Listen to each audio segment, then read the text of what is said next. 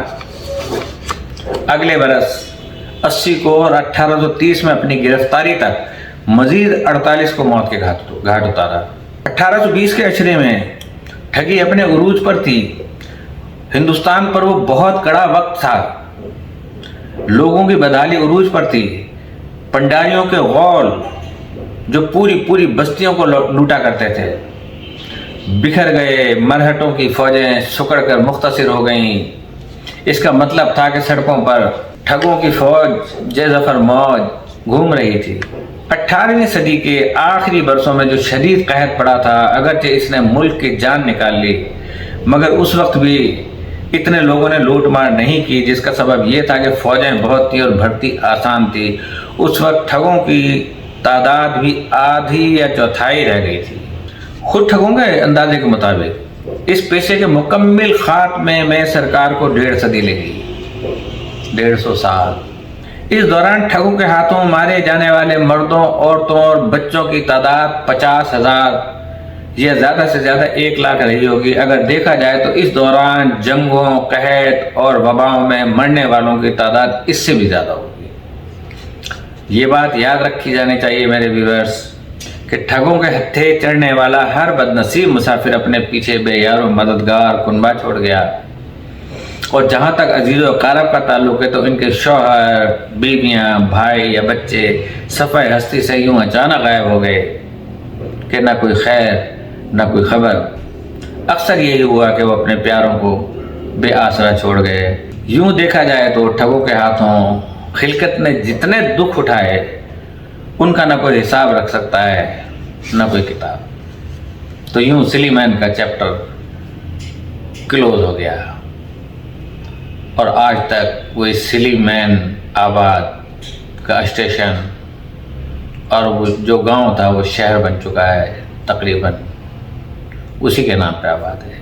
اجازت چاہتا ہوں اس دعا کے ساتھ اللہ پاک آپ سب کی جان و مال و عزت و آبرو کی حفاظت فرمائے۔ السلام علیکم ورحمۃ اللہ وبرکاتہ۔